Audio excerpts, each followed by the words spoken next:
How to fix Instagram post account on Android or iPhone. First, open Play Store and here make sure your Instagram is updated.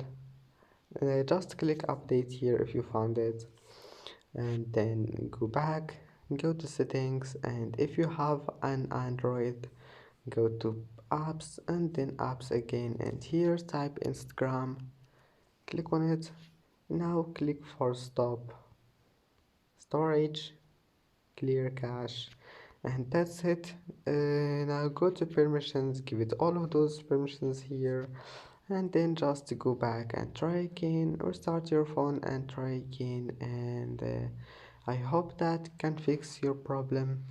And that's it for today's video. Don't forget to like and don't forget to subscribe, and see you in the next video.